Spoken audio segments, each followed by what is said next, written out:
We are back. 999, Let Us Play, Part 42. For a moment, he forgot to breathe. He felt his heart collapse in his chest, like an empty cigarette carton, and time froze. He knew in that instant that he would take the image before him to the grave. What was left of the body sat in a sea of blood. Chunks of flesh, torn from the body, sat in the blood like tiny islands in a great red sea. A vast ragged hole had been torn through the torso, and what remained of his intestines spilled out of it like fresh spaghetti. Smaller chunks of meat had splattered against the wall and become stuck there as they dried. Globules of yellowish fat had left trails like tiny slugs as gravity pulled them down the wall even as they dried to it. Just like Ace said. Santa's voice was strained. Junpei suspected he was holding down some vomit of his own. Just like the ninth man said. It detonated in his bracelet, set off a bomb in his gut. It looked as though the explosion had been quite powerful. His legs were both bent in an odd, unnatural way, and his left arm had split open, exposing the painfully white bone of his ulna. His bracelet lay next to him. It seemed to have hit the wall hard enough to have shattered the display, which lay on the ground in pieces. Half of his head had simply collapsed. The blood coating almost made it look like raw pizza dough covered in tomato sauce. His clothes, too, were covered in blood. The burgundy tie, the white shirt, the jacket with the yellow piping, and the gray slacks. They were all familiar to Junpei. No mistake about that. It's Snake. Lotus's voice was unnaturally deep and strained, and Junpei heard it catch in her throat.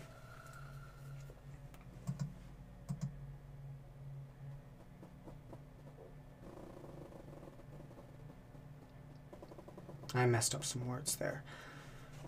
The squeal of tortured metal made Junpei's teeth curl. It sounded like the noise a ghost would make. No matter how many times he heard it, he never got used to it. Every time it put him on edge. It didn't help that there was a girl nearby who looked far more like a ghost than a living human should. It was Clover. She sat on the edge of the bed, her head drooping listlessly onto her chest. Her eyes were blank and stared across the room at nothing. Her breathing was slow and mechanical. Aside from the rise and fall of her chest, she didn't move. Junpei felt as if even a nudge might cause her to shatter into 1,000 pieces. Snake was probably murdered. Fuck. Chances are he was killed the same way the ninth man was. Seven Loader's voice, likely an effort to keep Clover from hearing what he had to say. There were 4 other people in the room with Junpei and Seven. Ace, Santa, June, and Lotus. Seven looked at each one of them in turn, and continued. It's pretty straightforward. Not that hard to figure out how they did it.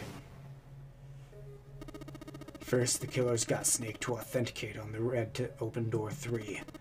Then they shoved him into it, alone, and waited 9 seconds for the door to shut. Once that door shut, it was over for Snake, but he didn't give up.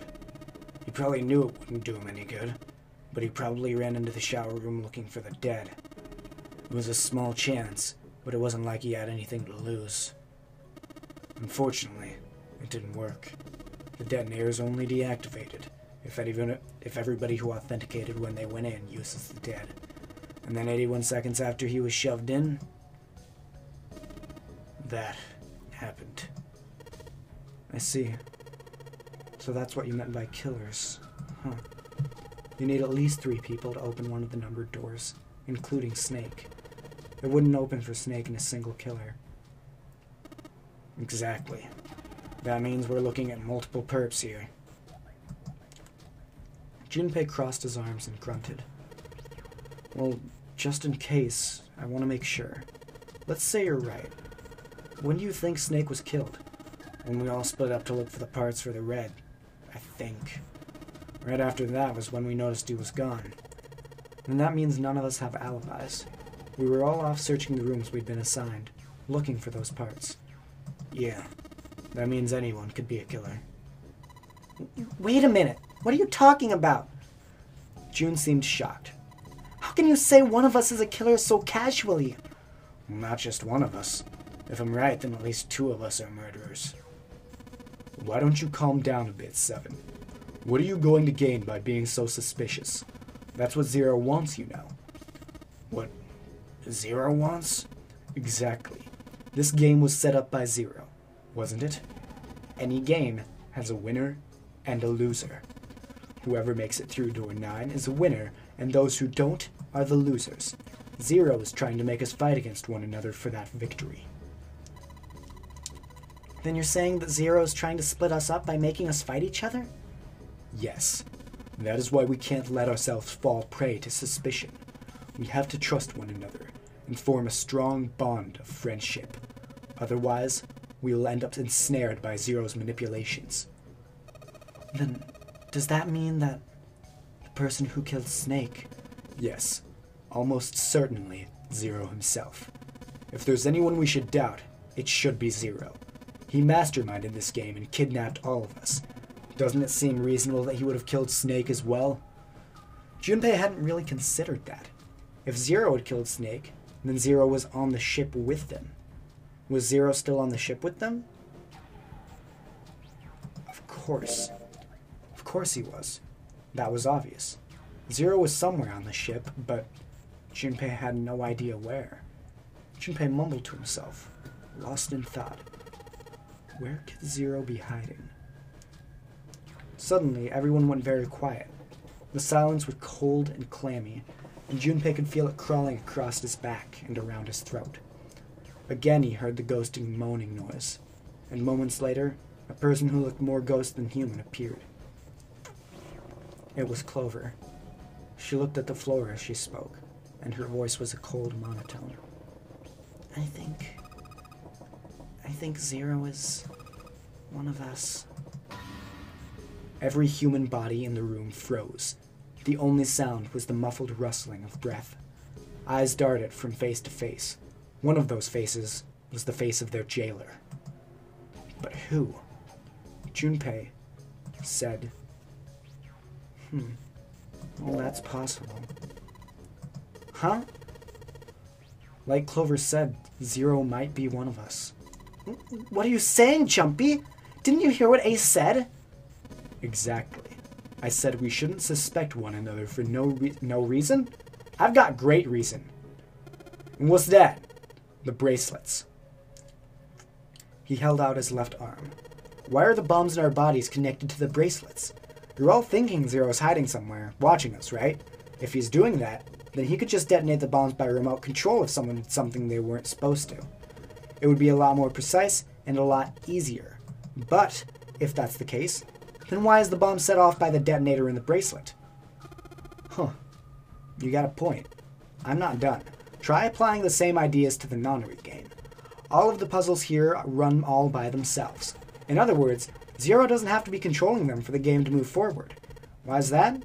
Why would Zero bother to do something like that? Junpei let the question hang in the air and looked at the others. It was Santa who answered. So, let's say you and Clover are right. Zero's one of us. If that's the case, then it'd be really hard for him to keep track of all of us or control anything remotely. That's why all the puzzles run by themselves. That's what you're getting at, right? Yeah. Junpei nodded. 7. When we were talking earlier, you said any one of us could be Snake's killer, right? Yeah, something like that. Alright then, I've got a question for you, Ace. You said something like Zero must be the one who killed Snake, right? Yes, something like that. I can't think of any other explanation. So what do we get if we combine those? They fit together pretty well, I think. Something like this. Whoever killed Snake equals Zero equals one of us. 7 and Ace's theories aren't mutually exclusive. They actually complement each other pretty well.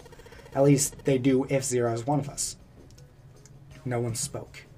Their faces were grim, but Junpei wasn't sure if they believed him or not. Finally, Lotus spoke up. What were his motives? His motives? Yes. Isn't that pretty important? Why would Zero want to hide as one of us? Oh. Well, that's because... Junpei choked. He hadn't thought of that, and he had to be honest with himself. He had no idea. I don't know. Lotus sighed. Well, so much for making a persuasive argument, Junpei. In other words, you had only circumstantial evidence. I don't really think that's enough to go on, you know? Junpei was painfully aware of their eyes on him, and their disapproval. He tried to find something else, anything else to look at. Just when he felt he could bear it no longer,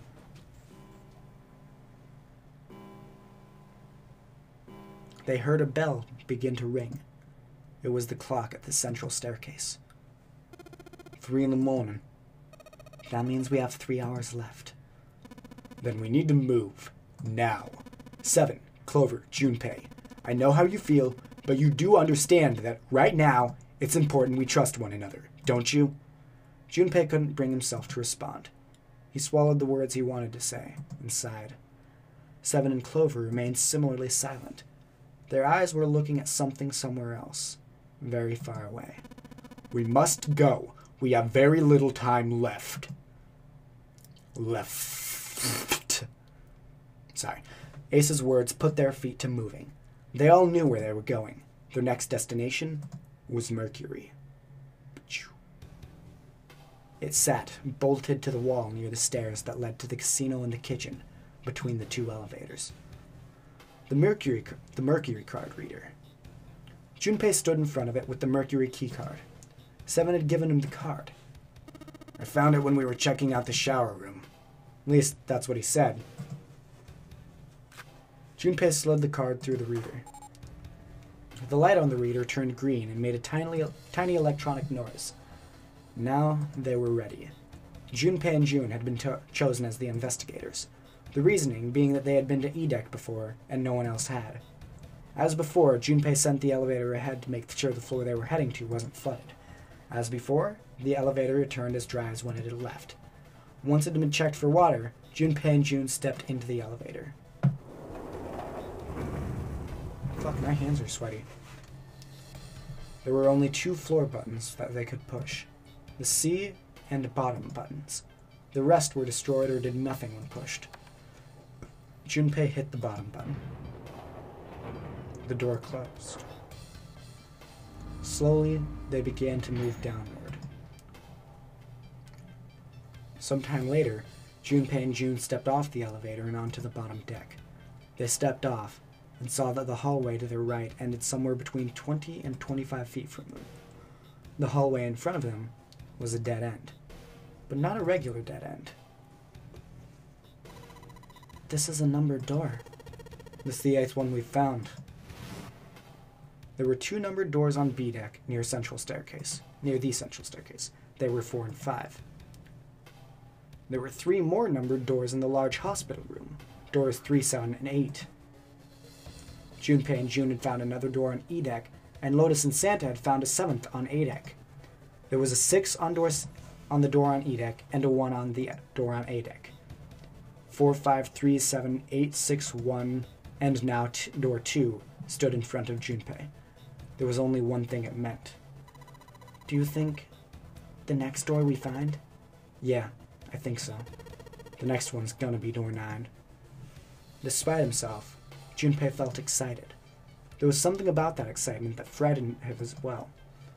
He did his best to put it from his mind, and headed back to C-Deck with June.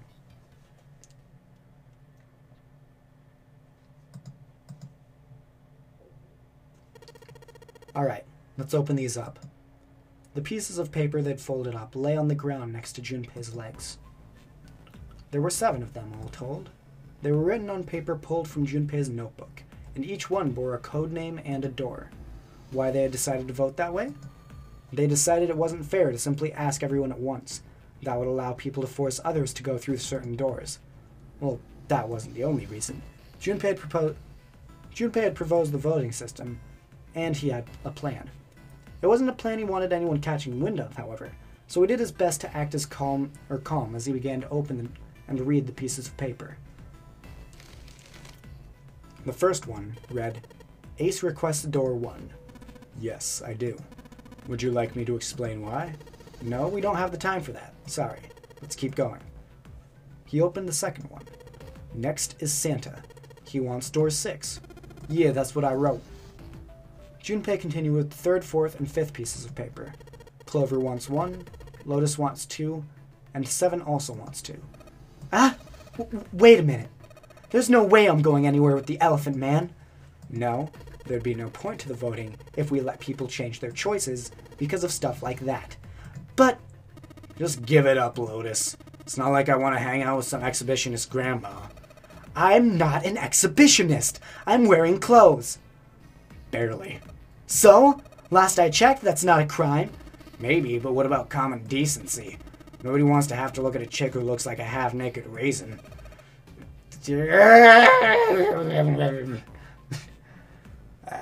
My voice hurts. I'm going to kill you. I also don't know what freaking inflection to use on that, but that's the last time I have to say that. So, Lotus's hair flared out like the mane of an angry lion, and she roared with a voice that shook the walls. With some difficulty, Ace managed to restrain her. Junpei, read the rest. Yeah, right. Junpei tore his eyes away and looked down at the 6th piece of paper. He opened it. June wants door 6. Yes, I don't really have a reason, I just felt like it. All of the papers, save Junpei's, had been read. He did some quick calculations in his head. People who requested door 1 were Ace and Clover. This was the door on A deck, near the central staircase. People who requested door 2 were 7 and Lotus. This was the door on the bottom deck, and could be reached by taking the elevator to the bottom of the ship. People who requested door 6 were Santa and June. This was the door on E deck, and could be reached by taking the elevator near the central staircase down. It took him less than a second to run the numbers. He opened the 7th piece of paper and spoke. Okay, the last one is mine. I want to go through... We never went through door 2? I'm pretty sure we did on some different circumstances. Anyway, door 1 is the one we need to go through for this final ending. My choice is door 1. Santa was unconvinced. Hey, wait a minute there. You cheating? Cheating? I'm asking if you changed the number after you heard what doors we wanted. How could I do that? I wrote it down on the paper earlier. Let me see that. Junpei shrugged and handed it to him. Santa examined it furiously. The others peered at it as well. As they did, Junpei quickly slipped a piece of paper he'd been hiding into his pocket. Although he'd never know it now, Santa had been justified in his suspicions. Junpei had switched papers. He had prepared 3 pieces of paper for doors 1, 2, and 6, and put the paper with door 6 on it into the pot. He put a small mark on it so that he'd know which one was his. He put the paper that said door 1 in his left hand, and the paper that read door 2 in his right. When the drawing began, he saw to it that he drew last. The rest was easy. If he wanted to go in door 1, he'd use his left hand, and his right hand if he wanted door 2. Of course, if he wanted door 6, that would be simple. All he needed to do was to switch nothing and say that 6 was what he'd wanted all along. Well, what's it say? He fought the urge to smirk. You got lucky. Santa snorted and tossed the paper aside, frustrated. Very well. We've decided who will go through door 1. It'll be Clover, Junpei, and myself. Yay! Our only problem is the 2 remaining teams. June and I want door 6. Lotus and I want door 2. That's not good. We can't open either of those doors with only 2 people. Fine. 7 will go through door 6. Sure thing. Didn't really want to go through door 2 anyway. Besides, if we got a younger girl with us, it'll lower the average age. Right, June? Well, June was at a loss for words. Lotus was not. That pig. Just wait and see. Her eyes were the eyes of a woman prepared to kill. A shiver ran down Junpei's spine. Even after they separated at the staircase, Lotus was still muttering angrily to herself. Circumstances dictated that Junpei and June would have to part ways again, but this time it didn't quite sting so much.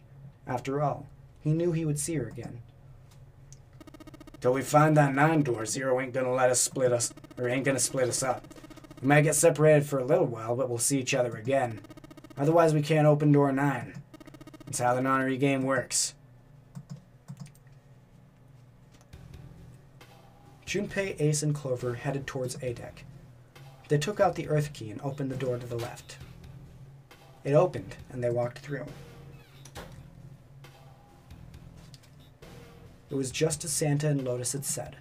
At the end of the hallway sat a door with a large red 1 upon it. A numbered door. To the left of it, bolted to the wall, was the red. Ace went first and waved his wrist over the scanner panel. Junpei was next. Finally, listlessly, Clover lifted her arm. She leaned towards the scanner panel. The third asterisk clicked to life, shining brightly. Ace took hold of the lever. He took a deep breath and turned to Junpei and Clover. Are you ready? Are you ready? Shall I pull it? Yeah, anytime. Clover said nothing. She nodded, little more than a lethargic twitch of the head. Very well then. Let's go. 3, 2, 1.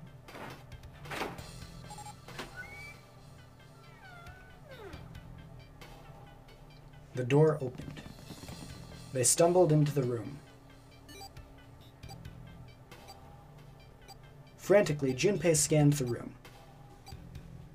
His eyes stopped on the device that would determine whether they lived or died. There it is! Over there! Next to the door they'd come through was the dead. As one, they ran to it. They put their hands over it as if they were fighting for it.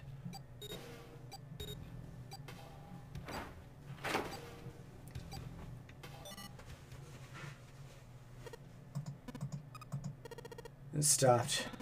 Yes, it did. Junpei could feel his heart pounding against the inside of his ribs. Ace and Clover were breathing hard and fast. It was the third time they'd been through the process, but they had yet to grow accustomed to it. Not that Junpei wanted to. He planned to finish the game before he got a chance to let imminent death become commonplace. Junpei looked around again, this time more slowly. There was another door, different from the one they'd entered through. He took hold of the knob and easily, gently pulled it open. So, this is the wheelhouse? He closed the door again and turned to Ace and Clover. He fixed each in turn with a meaningful stare, then spoke. Ace, you investigate the wheelhouse next door. Very well. Clover, you're in charge of this room. Say something. Okay, I will. All right then, let's get started.